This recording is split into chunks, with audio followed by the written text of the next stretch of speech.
You're going to hear a little bit of noise in the background because somebody is mowing their lawn. I'm out in the sukkah, which is where we do things these days. So you might hear a little background noise. So what are we talking about this morning or this afternoon? Any particular topic? Yes, Rabbi. It was, I believe it was Simcha in the Sukkah, if I'm not mistaken. I'll just tell you in 1 second.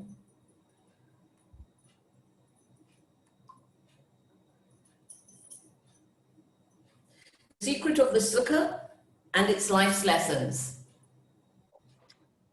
Okay. Sukkah comes immediately after Yom Kippur. In the days following Yom Kippur, since we have all been forgiven and we have a clean slate, it means that we are all equal, equally innocent. So we're starting off from the same starting point as innocent and ready to do mitzvahs. And so God gives us the holiday of Sukkot. One of the things that the Sukkah represents is unity. Every Jew can sit and fulfill the mitzvah of Sukkah in the same Sukkah with every other Jew. So first of all, it's a mitzvah that can be done as a group. Like you can't put on the same pair of tefillin on two people at the same time. Two people can't eat the same piece of matzah. These are individual mitzvahs. All people can hear the blowing of the shofar.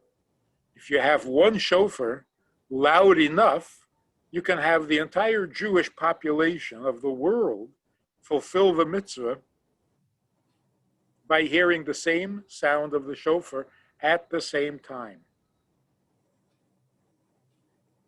But that only involves hearing. One function in one part of the body. With a sukkah, it's the entire body. So the entire body and the entire people, the nation, can fulfill the mitzvah at the same time with one mitzvah, one sukkah, if it's big enough.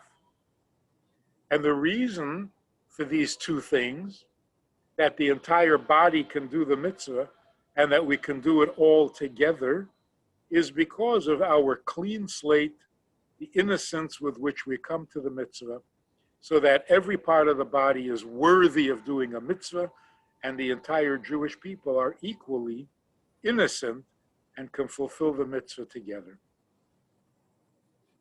So all distinctions are removed. A tzaddik sitting in a sukkah isn't doing a bigger mitzvah than a bar mitzvah boy sitting in a sukkah. They're completely equal. And it's the entire body. There is one other mitzvah that you can fulfill with your entire body, and that is mikvah. In fact, in order to fulfill the mitzvah of mikvah, it's got to cover your entire body. You have to be completely immersed in the water. But here again, the sukkah has one ingredient more, and that is you can come into the sukkah with your boots on. Even your boots can come into the sukkah. So not only the entire body, but the garments of the body, the shoes and the boots, are also included in the mitzvah. And that's represented also by the fact that you eat and sleep in the sukkah. Chabad doesn't have the custom of sleeping in the sukkah. But eating, meaning not only is the body innocent, but even your your physical earthly activities have taken on a sanctity and a holiness. Eating in a sukkah is a mitzvah. Sleeping in the sukkah is a mitzvah. Anything you do in a sukkah is a mitzvah. In fact, when the Rebbe would speak to Chassidim during Sukkot, there wasn't a sukkah big enough for everyone to gather safely. And so the Rebbe would speak in the shul, in the hall, but he wouldn't sit down. Because during the 8 days or 7 days of Sukkot, we sit in a sukkah.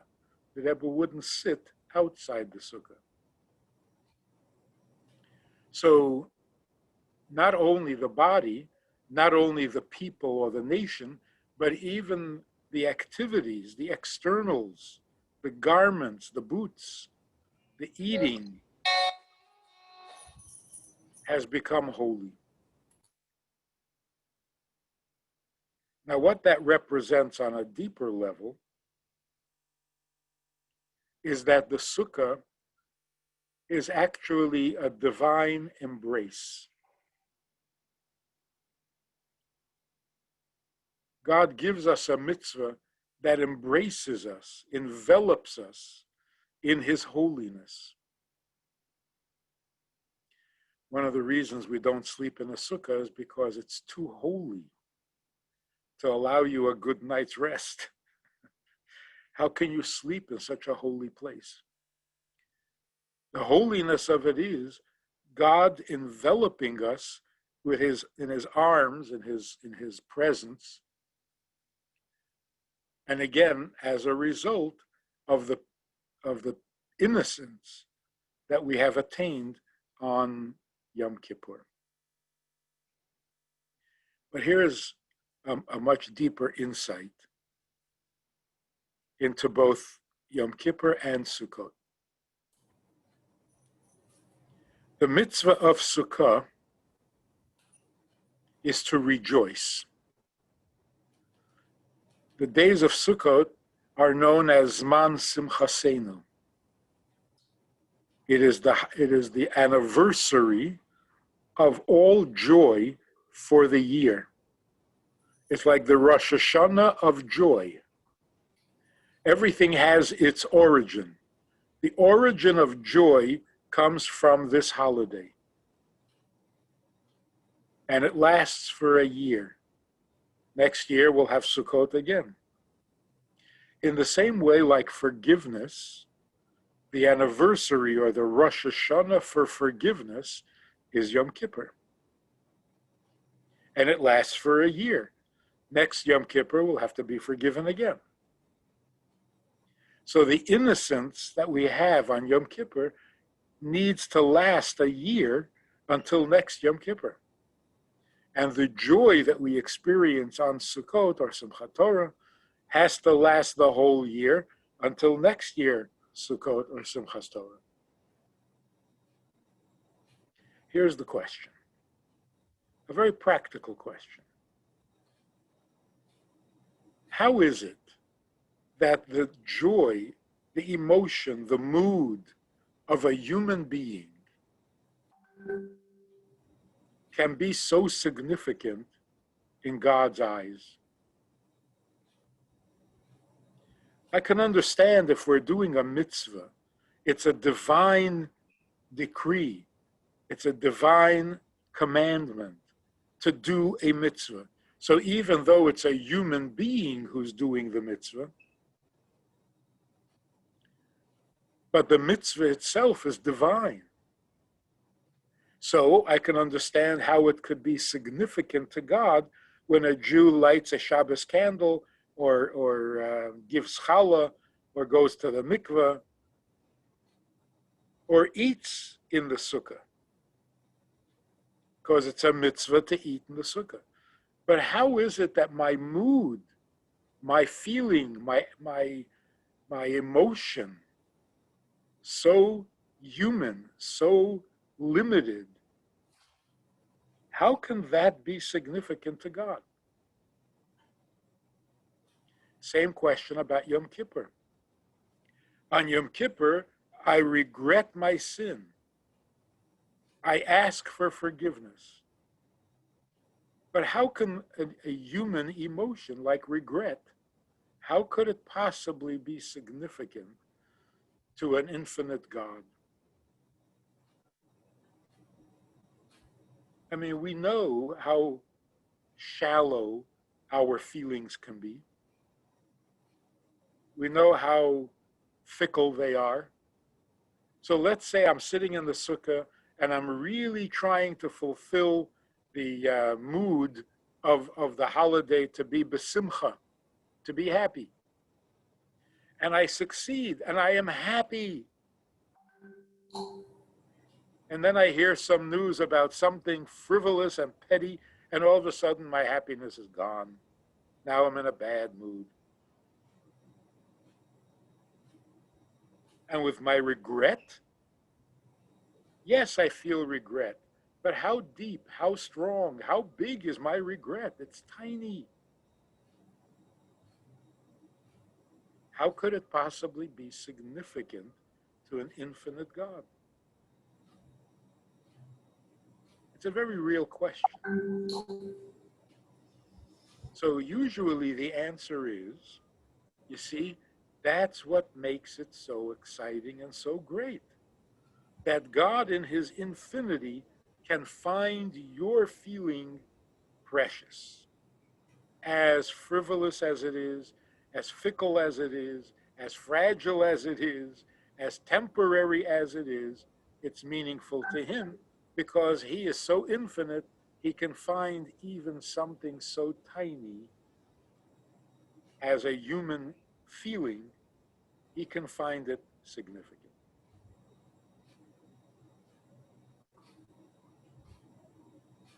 But the correct answer is, when God asks us to be happy, it's not arbitrary. Today I want you to be happy. Or on Yom Kippur, today I want you to be regretting. On Pesach, I want you to feel liberated. It's not arbitrary. Feel this or feel that. Every mitzvah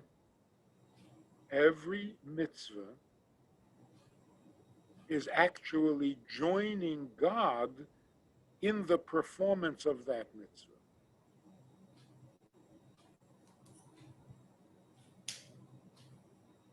God keeps all the mitzvahs that he asks us to keep.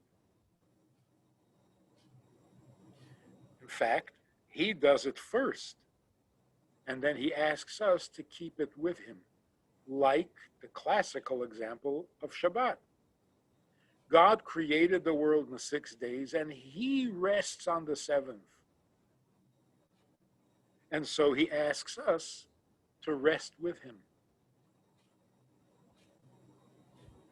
So by keeping Shabbat, we're actually joining God's observance of Shabbat. We're on the same page with him.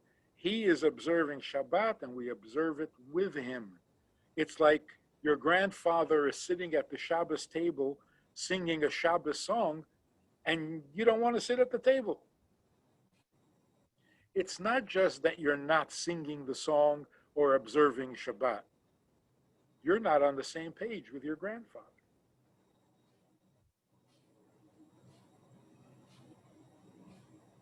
That's the inner soul of the mitzvah.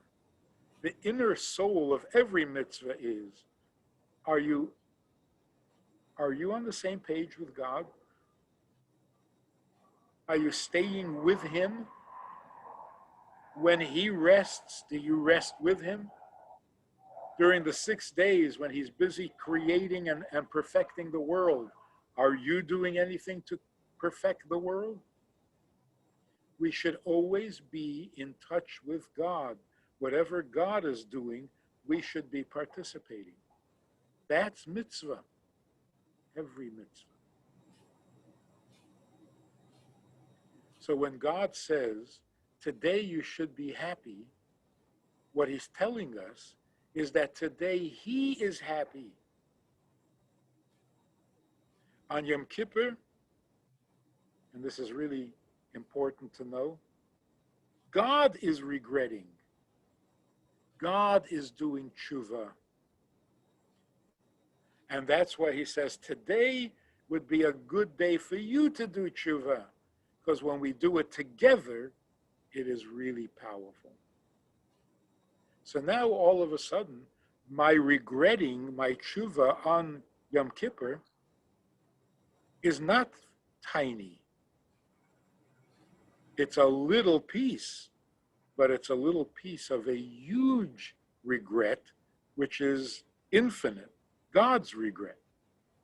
So on Yom Kippur, God regrets sin. He regrets creating sin. He regrets giving us an evil inclination, a yetzer hara. He regrets the fact that our godly soul was sent from heaven down into this world, into a physical body, where it has to be exposed or subjected to sin. He regrets it all. Of course, there's a good reason, a very compelling reason. This must happen. Evil must be eradicated, and the only way to eradicate it is to be exposed to it. So yes, it has to happen, but he doesn't like it. He is uncomfortable all year with the fact that the godly soul is exposed to unholiness, that Jews are in exile, that we have an evil inclination within us. He regrets it terribly. But the anniversary of that regret is Yom Kippur. Actually, what happened the first Yom Kippur? The first Yom Kippur was 40 days after the Jews made the golden calf. And on that day, God said, I forgive you. 40 days after they made the golden calf.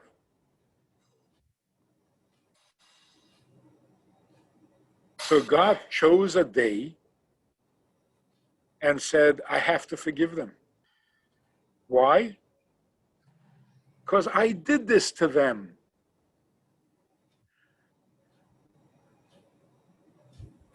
I made sin possible. I gave them that temptation to do forbidden things. How can I not forgive them when I did this to them? So again, I did it for a very good reason. But still, it's like a king who sends his army to war. He has to. You have to protect the kingdom. But does he enjoy it? Does he like it? He's sending his own people, his own children, to a dangerous place. He hates it.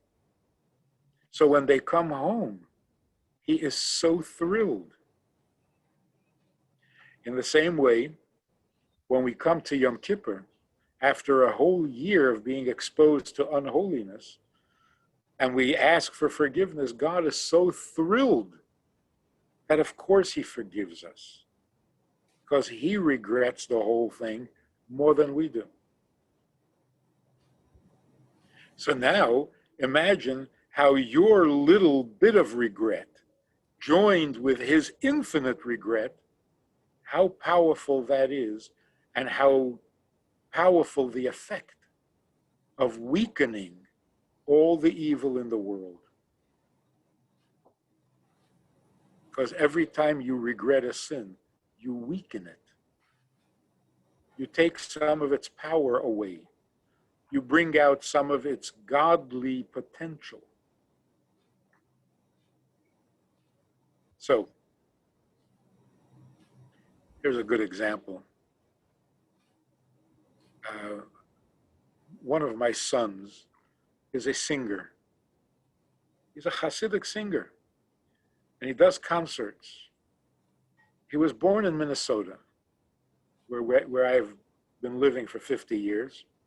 He was born in Minnesota. So when he gets up on stage, he tells the story, makes this joke.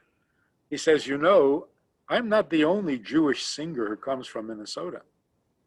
There's another Jewish singer, Bob Dylan, comes from Minnesota.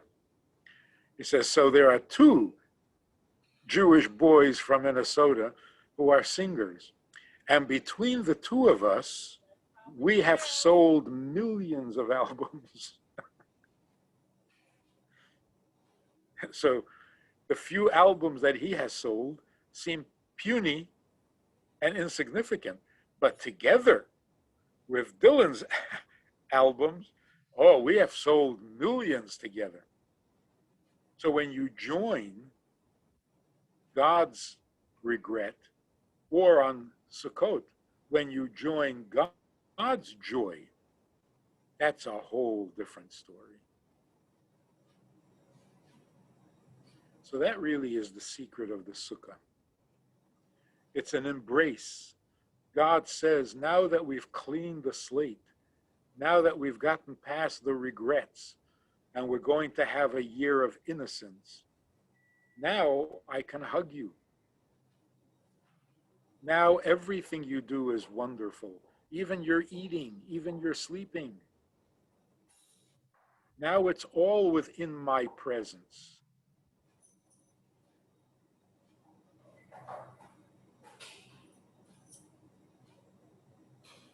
And Kabbalah points out that there's a similarity between the Sukkah and Yom Kippur.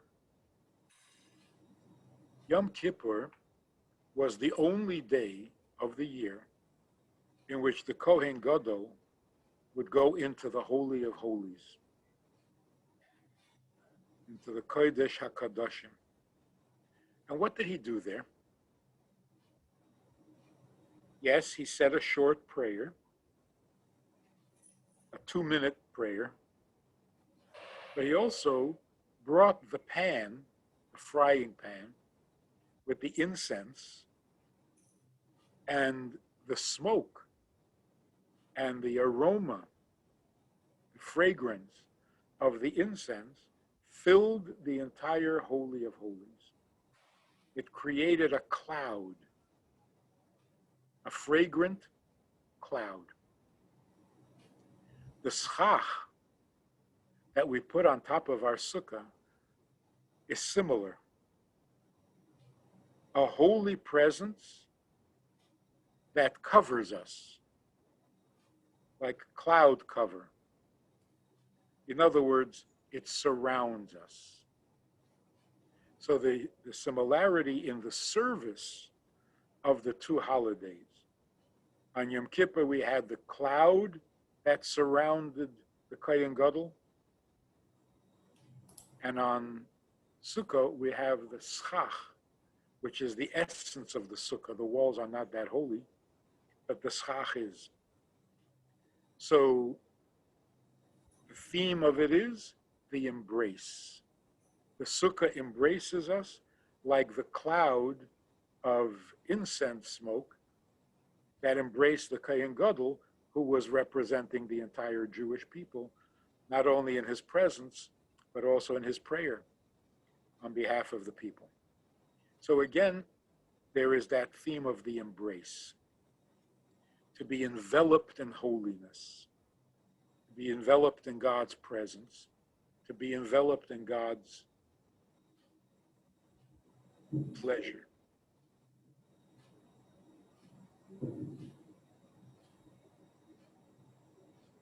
Now this joy has to last the whole year.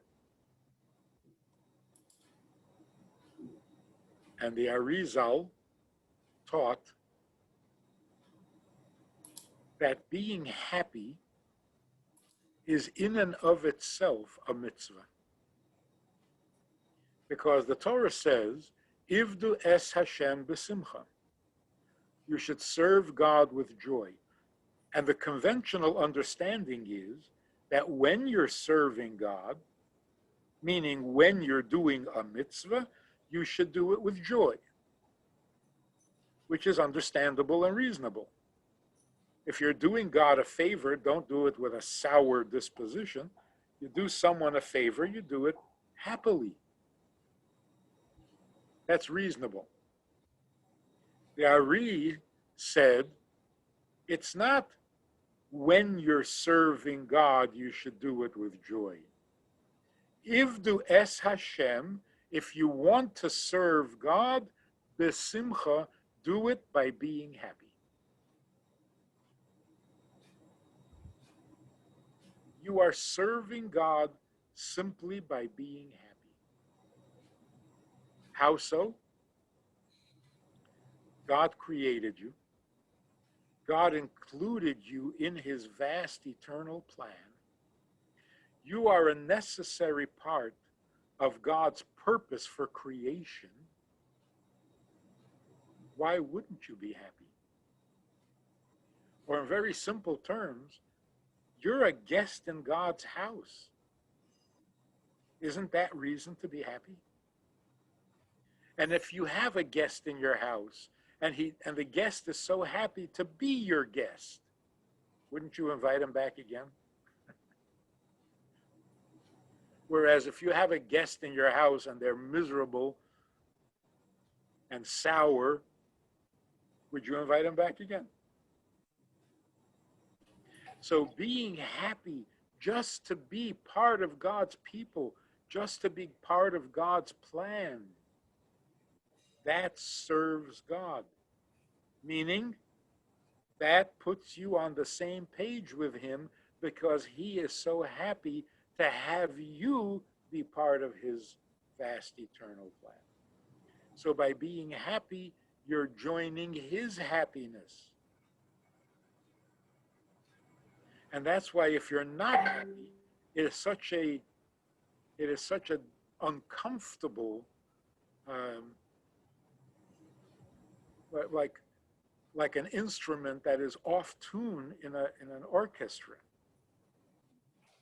A sour note. God is happy to have you there and you're not. That doesn't make for a beautiful sound. So why do we need to be happy? If God is happy to have you, then by being happy to be part of his plan, you're imitating him. You're on the same page with him. One final thought. Using the analogy of the grandfather who's sitting at the Shabbos table or at the Yom Tov table or in the Sukkah, enjoying the Yom Tov. But his grandson doesn't want to come into the Sukkah. They're not on the same page. What really is it that the grandfather misses? What pains him? It could be it pains him that his grandchild is not observing. Pains him the grandchild is not celebrating Yom Tov, is not fulfilling the mitzvah of Sukkah. It pains him that his grandson is not committed to Judaism, to mitzvot. Or it pains him that he is doing this without his grandson. In other words, it's his grandson that he misses. Not the mitzvah.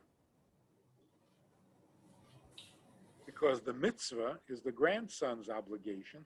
The grandson is already bar mitzvah or an adult. So it's the grandson's mitzvah, not the grandfather's. So what does the grandfather miss? He misses his grandson. They're not on the same page. Now, interestingly, imagine the grandfather has many grandsons. And they're all sitting there in the sukkah with him.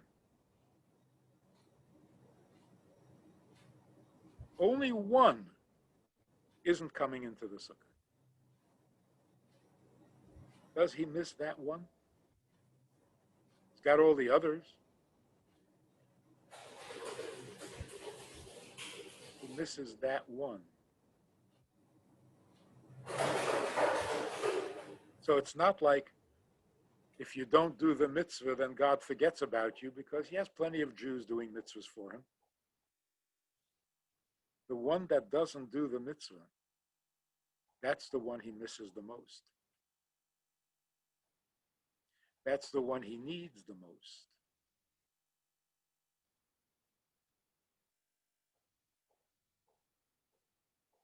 And that's why it is such a huge mitzvah to get another Jew to join you in a sukkah, or to join you in shaking the lulav and etrog, or any other mitzvah.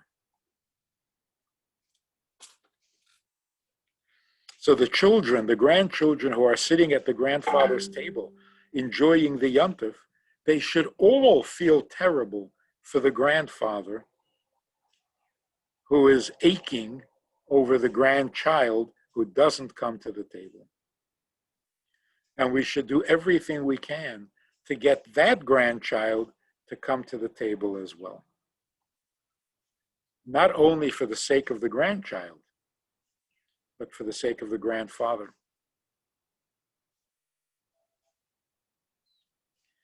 That's actually what the lulav and esrog represent, the oneness of the people.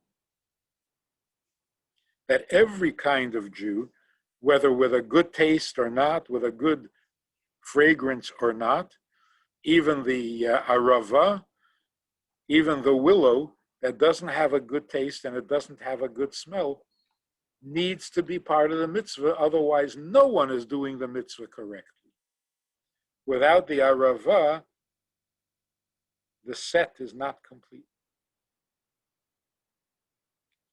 And on a lighter note, this year, the willow that has no smell and no taste is the most prominent, because what else has no smell and no taste? Those are the symptoms of corona. You don't smell and you don't taste.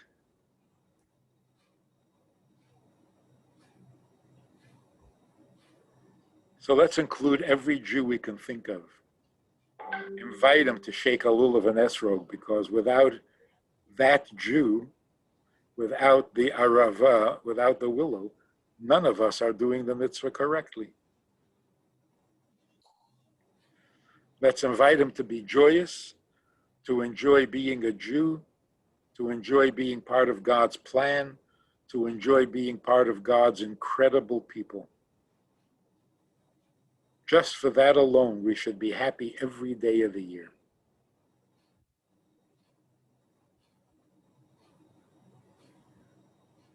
So a very, very happy Yom Tov to all of us. A very joyous Simchas Torah that we're coming up very soon, where, again, we rejoice with the Torah because the Torah is rejoicing with us, and we have to reciprocate. So our joy joined with the Torah's joy, because, you know, what would the Torah be without us?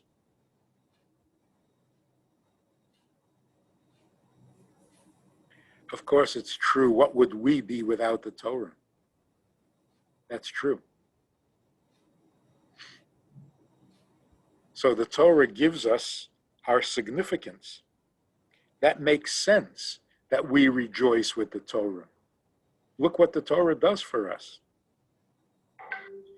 But why would the Torah rejoice with our singing or with our dancing? What are we doing for the Torah? And the answer is, what would the Torah be without us? Without a Jewish people, there would be no Torah, because there'd be no one to give it to. There would be no one so devoted, so committed, despite all odds. in the most difficult, the most trying of times, we never abandoned the Torah. So the Torah is thrilled to have been given to us. And we are thrilled for having received it. That is Simchas Torah.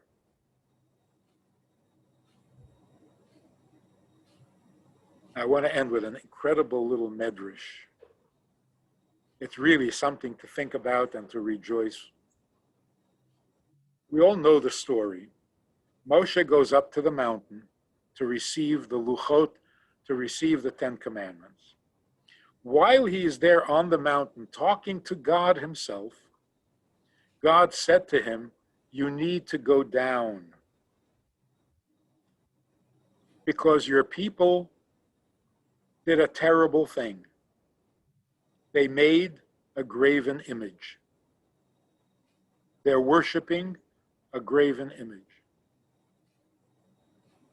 Moshe comes down off the mountain, carrying the Ten Commandments. He sees the golden calf and the Jews dancing around the golden calf. He throws the luchos down and he breaks them. And God thanks him.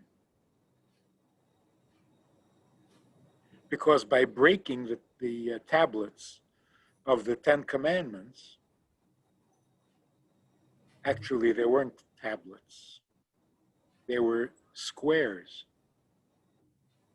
It wasn't a flat piece of stone. It was a square, a cube of marble, 2 cubes. But he broke them because they represented the contract between God and his people, in which it said, "You will have no other gods." So by breaking the luchos, he canceled the contract, so that God can't be very angry at the people because we never completed the deal. So it protected the Jews from the punishment that they would otherwise. So God thanked Moshe for being so thoughtful and canceling the contract. Now the Medrash asks the obvious question.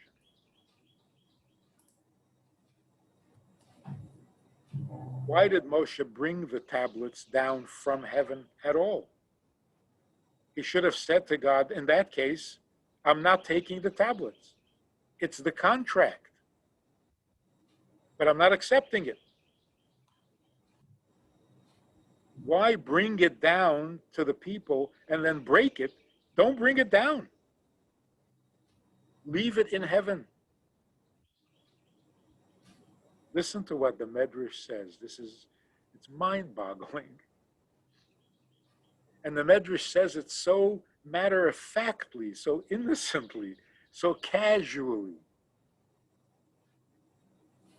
The Medrash says Moshe carried the stones down from the mountain because he did not believe that his people would do such a thing. That's it. That's the whole Medrash. And we are left to marvel. He didn't believe? Who told him that they had made a graven image? God himself. And Moshe didn't believe it. He didn't believe it. Can you believe this? Moshe didn't believe God. What kind of love, what kind of devotion to his difficult, stiff-necked people did Moshe have? He simply could not believe that they would do such a thing.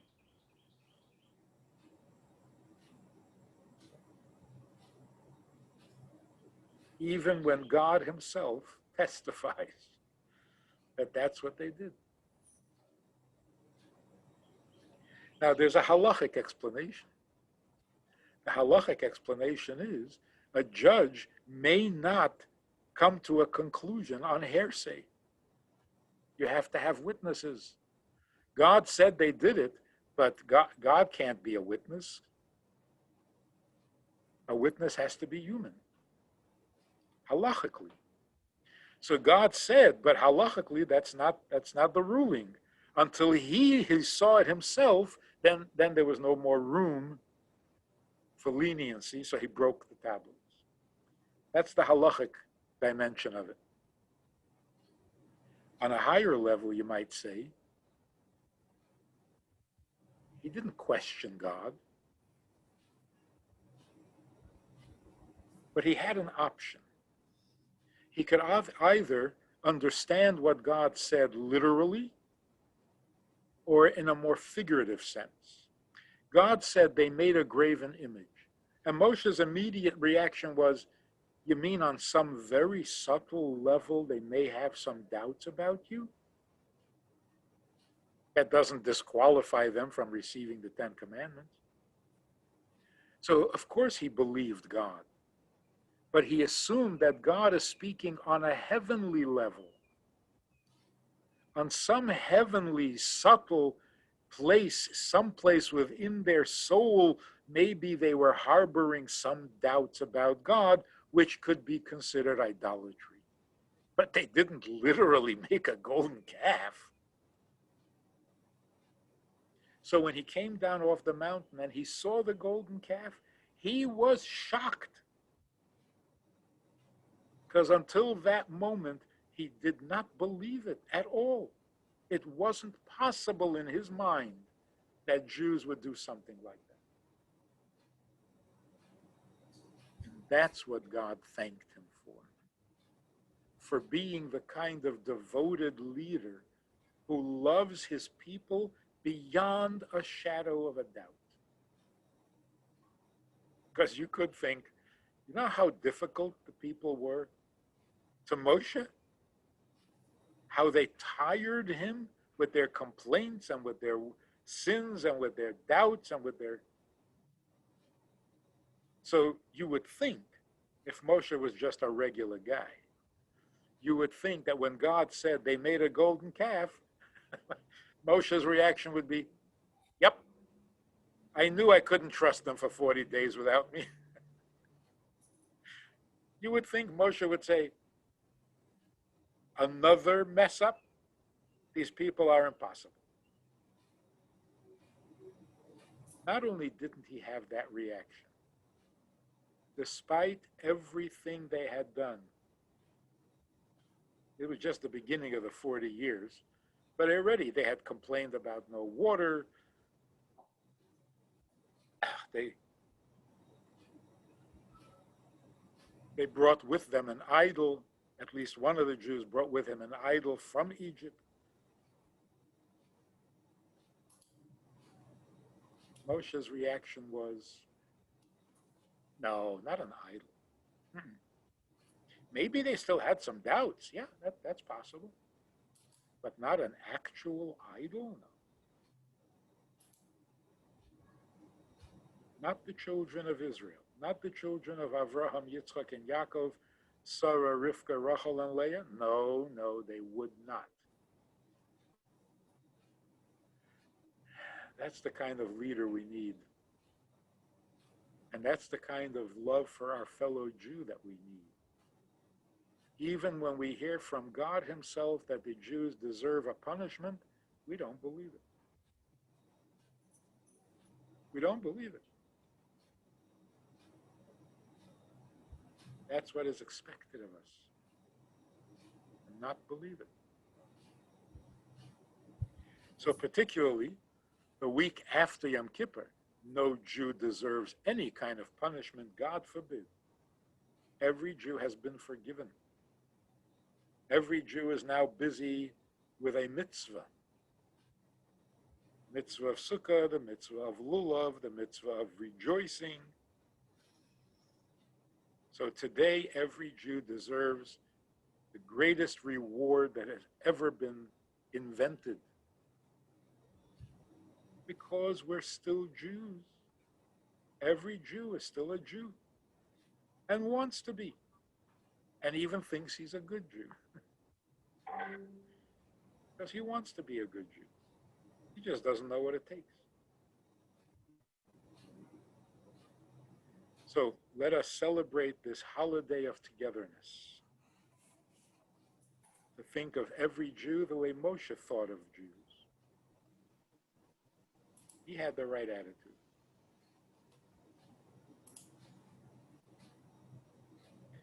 But really, isn't that a great medrash? Doesn't that tell you almost everything you need to know about how to go about being a Jew, a member of the Jewish people? It's incredible. Magnificent.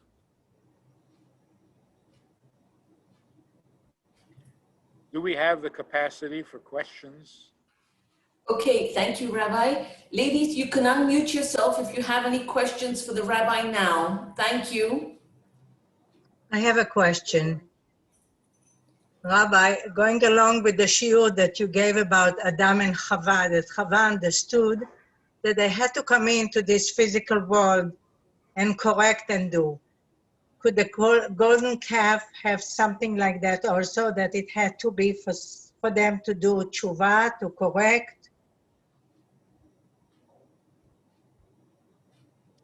I like how you're thinking.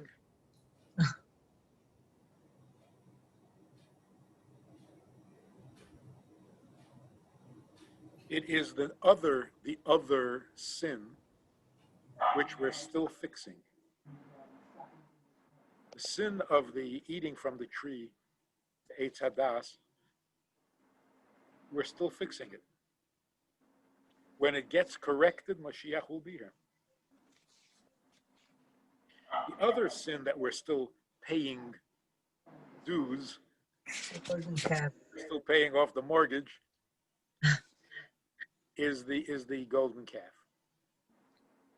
So they do have something in common.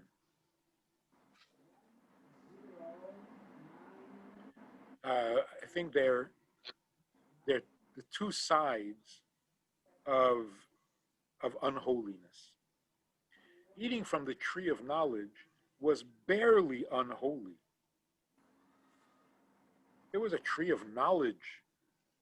The result was that we became more like God. We knew good and evil. Only you couldn't be in the Garden of Eden anymore. You had to step into the world of mortality, not the world of sin. Just the world of human beings who need to eat, who need to go to work, who need to make a living. No sin involved. There's pain in childbirth. No sin. It's just becoming really human. That was the result of the eating from the tree. When we correct that, we won't stop sinning.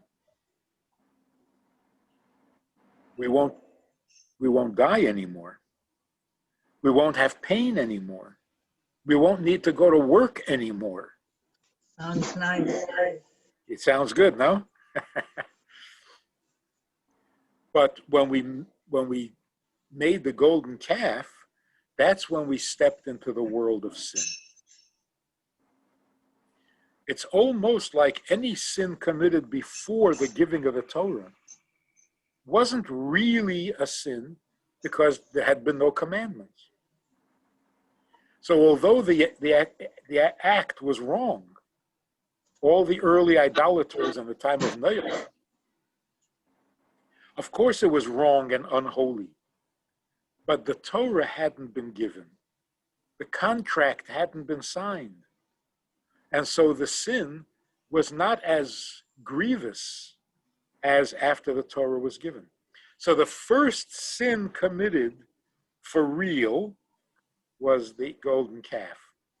And that was the ultimate sin. Avodah Zarah. Now we're fixing that. Fixing that means creating a world in which sin is no longer acceptable or even thinkable. That's a hard job. Maybe harder than correcting the results of the tree of knowledge. So two things are going to happen when Mashiach comes. First of all, people will stop sinning. All people. All people. There will be no room for other gods. In people's minds and people's hearts, there will be no room for any doubts about God. Because God will be so obvious, so revealed, so visible, that there just won't be any thoughts of other gods. And when there are no other gods, then there's no temptation to And that violate. is good. So there will be no more sinning. On top of that, all the frailties that a human being is subjected to will also go away. So there will be almost no choice because everybody will do good because we'll see Hashem, and that would be it. There will, no, evil will no longer be a choice. We will still have the freedom, but evil will not be one of the options. Okay. So today, our freedom of choice is between a mitzvah and a sin. But when you take the sin away, you haven't changed me. I still have freedom of choice, but there are no sins around. It is no longer an option. So what will my choices be? Which mitzvah to do more, where to volunteer, kibbud horim, etc. Right. And the proof of it is, in the Garden of Eden, before they ate from the tree, did Adam and Chava have freedom of choice?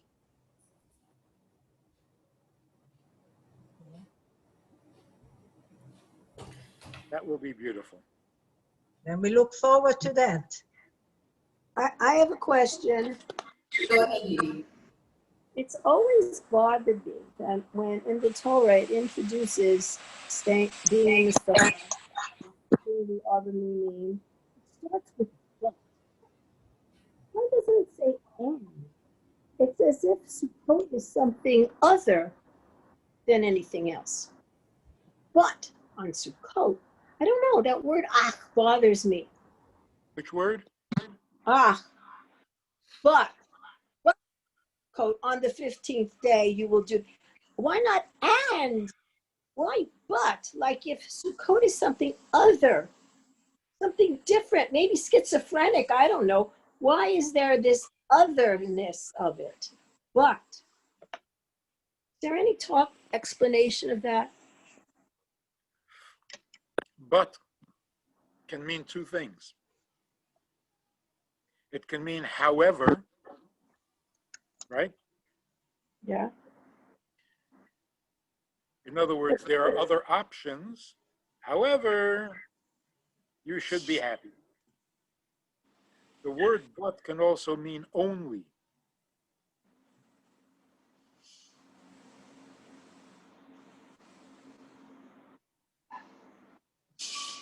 There's another aspect of Sukkot. It's not.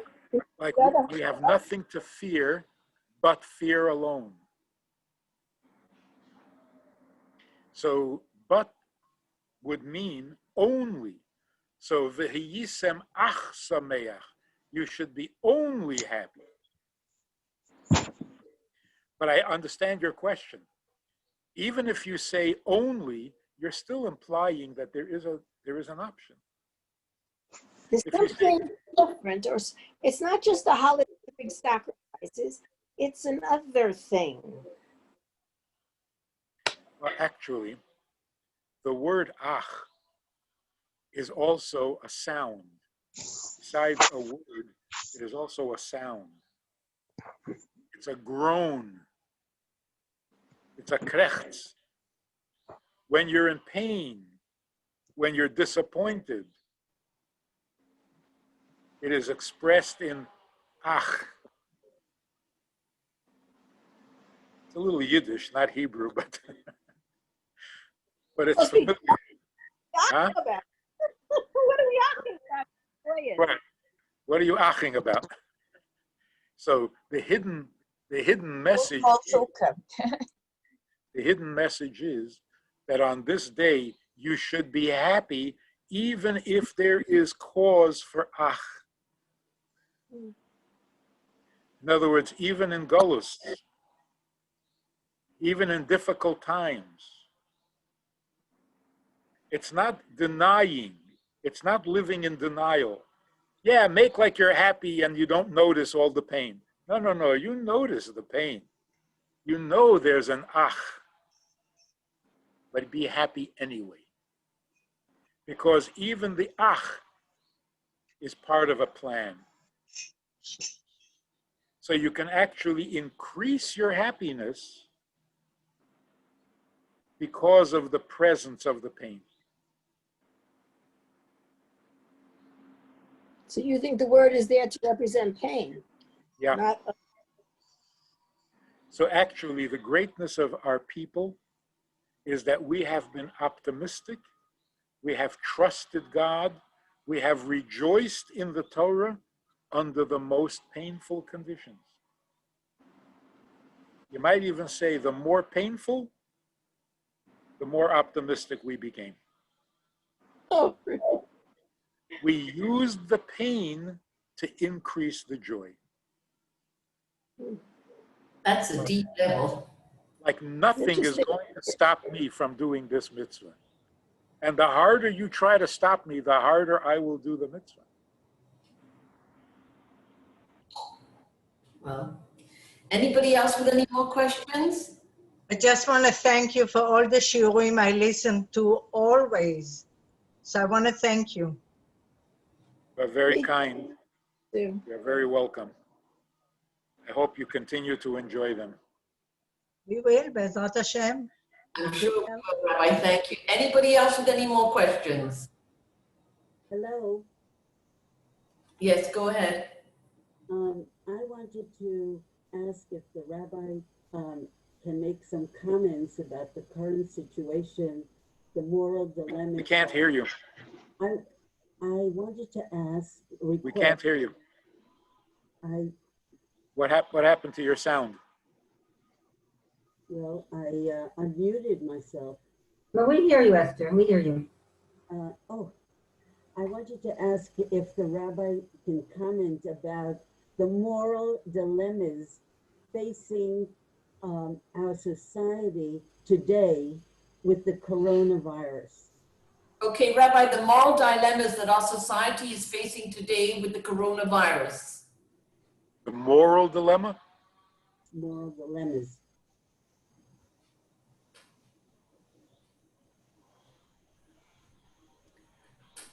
The only moral dilemma I can think of is whether we should go to shul and expose ourselves to other people or not. What other moral dilemma is there? And in fact, God is telling us, by giving us this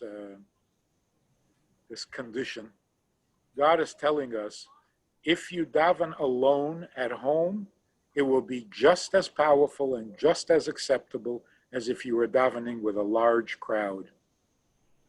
Take it as a compliment. When God brought this thing into the world, he knew it meant no minyan. And he said, that's good. I like when people daven privately once in a while. I'd like to remind you that it's your prayer, not the congregational prayer. It's you. It's every individual in the minyan.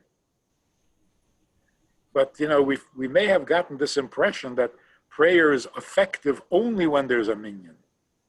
So God is telling us, no. Okay, one final story. There's a man in New York who lost his wife. They never had children. He was never observant.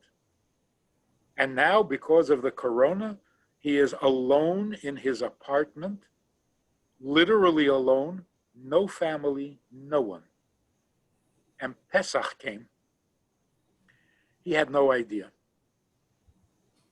The night of Pesach, the night of the first Seder, he suddenly realized, hey, it's Passover. He hadn't thought of it until that moment. And he felt bad that he wasn't going to go anywhere to anybody else's Seder like he would do in the past.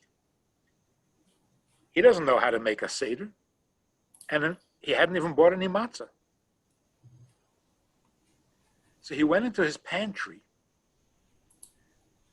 and he found rice cakes, round rice cakes. You know, from a distance, if you're a little nearsighted, it could look like a matzah, like a tiny little matzah. He took 3 rice cakes and the wine that he had in the house, and he followed the instructions in the Haggadah that he had inherited from his grandmother. He called me after Yontif, and he said, this is what I did, and I was pleasantly surprised. I didn't think it would have any meaning or significance at all, because I didn't know what I was doing, but it felt like somebody was listening. Isn't that amazing? But here's my point. If I were to ask a secular person, what do you think of the Seder, of the Pesach Seder that this guy made in his apartment? Like he said, it was kind of strange because I was asking myself the 4 questions. Ask a secular person, what do you think of that Seder? Predictably, the person would say, it was totally unnecessary. It was a waste of time. He shouldn't have bothered. What's the point? You're not into the religion. You're not a practicing Jew. You didn't even have matzah in the house, so skip it. If you're in the mood next year and you remember to buy matzah, or you can go to somebody else's Seder, then you'll go. But this is totally unnecessary. What if I asked a very religious person, what do you think of this man's Seder? Predictably, he would say it was blasphemous. He made a mockery of a mitzvah. This is not a Seder. He fulfilled no mitzvah whatsoever. The wine he was drinking probably wasn't even kosher. So it was wrong of him to do it. He should have more.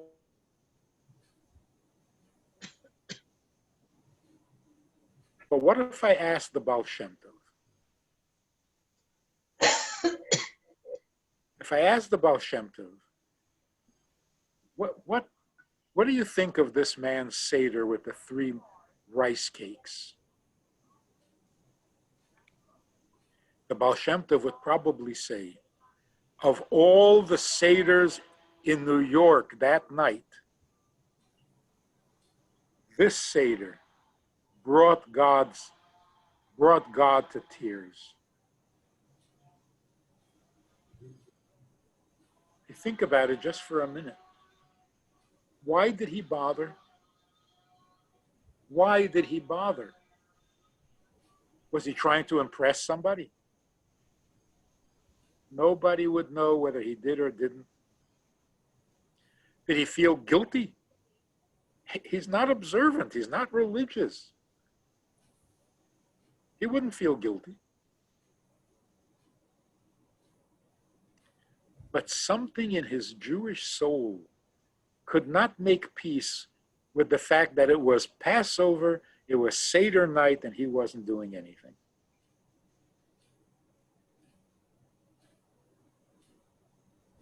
The Baal Shem Tov is right. Which Seder touched God's heart more? than that one. And no, it was not a mitzvah. Of course not. But the devotion of a Jew to his Jewishness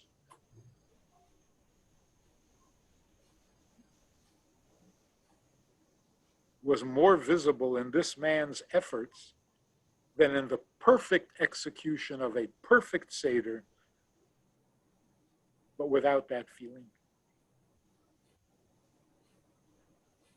So we really are an incredible people. Incomparable.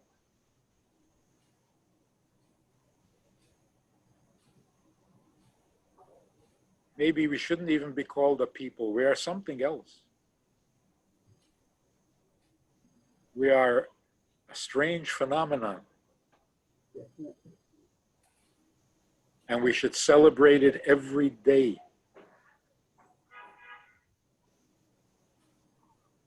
And the most beautiful thing about the whole story, this guy has no idea that he did anything special.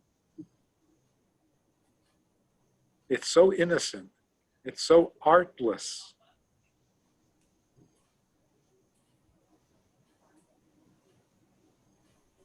We are an incredible people. Thank you for sharing. Thank you very much. Have a wonderful Yom Tov. Thank you. Have a wonderful Simchas Torah. Enjoy the Sukkah. Enjoy being who we are. Thank you so much for coming on Drops, Rabbi. We really appreciate it. On behalf of all the ladies, I thank you. And have a wonderful, wonderful rest of Sukkot and Simchas Torah. And ladies, just before we go, I just want to tell you next week, our guest speaker will be Rabbi Shaul Rosenblatt, the founder of Asia Torah UK. So look forward to seeing you all next week. And Rabbi, thank you. Good evening, everybody. Thank you. Thank you, Nishikawa. So much. Thank you. Only so good much. news. Joyce. Thank you so much. That was amazing. Thank you. Thank you so much. Thank You're you. so A amazing. year Wow. of good news for everybody. Sameach. Amen. Sameach. You're welcome in Ramat Bet Shemesh whenever you come. Thank you, thank you. Bezrat Hashem, after Corona, in a real meeting. Amen. Amen. Yeah. Oh, that would be so special. Thank you. Thank you very much. Thank you. Chag Bye. Sameach. Bye. Chag Sameach. Joyce. Bye. Hi, Rosalind. Thank you so much, Joyce. It was amazing. Joyce, thanks a million. Pleasure, ladies. Look forward to Joyce. Lovely. Thank you so much, Joyce. Thank you, Fantastic. Joyce. That Thank you. was absolutely fantastic. Bye. Thank you for including me. I appreciate it. Please send me your details, okay? I did. Okay, Gold Direct. Goal, GOALDIRECTED @yahoo.com. Got it. Okay, I'll enter you. Thank you. Oh, okay, yay, she left the room. It's good to see everyone. Bye, everybody. Hag Hag Sameach. Sameach. Thanks. Hag Sameach. Thanks a ton.